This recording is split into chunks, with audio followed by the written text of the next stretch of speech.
చంద్రయాన్-3 తర్వాత భారతదేశ అంతరిక్ష కార్యక్రమం పట్ల గౌరవం మరింత పెరిగింది. ప్రపంచంలోనే అత్యంత ఖరీదైన శాటిలైట్ మిషన్ ని నాసా ఇంకా ఇస్రో కలిసి చేస్తుండడం గమనార్హం. అదే మిషన్ నిసార్, NISAR.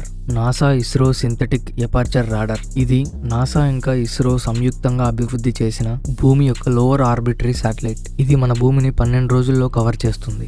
భూగ్రహం పర్యావరణ వ్యవస్థలు, మంచు ద్రవ్యరాశి, వృక్ష సంపద, సముద్ర మట్టం పెరుగుదల, భూగర్భ జలాల స్థాయిలు, భూకంపాలు, సునామీలు, అగ్నిపర్వత విస్ఫోటనాలు, కొండ చర్యలు విరిగిపడటంతో సహా సహజ ప్రమాదాలలో జరిగే వాతావరణ మార్పులను అర్థం చేసుకోవడానికి స్థిరమైన డేటాను అందించడం ఈ మిషన్ యొక్క ముఖ్య ఉద్దేశం. భూమి ఉపరితలంపై జరిగే మార్పులను వీక్షించడం వల్ల శాస్త్రవేత్తలకి ఆ మార్పు వెనుక ఉన్న భౌతికతను అర్థం చేసుకోవడానికి ఇంకా భవిష్యత్తులో జరిగే విపత్తులను అంచనా వేయడానికి సహాయపడుతుంది. ఇక ఈ మిషన్ గురించి అమెరికా ఇంకా ఇండియా శాస్త్రవేత్తలు మరియు ప్రజలు చాలా ఉత్సాహం వ్యక్తం చేస్తున్నారు.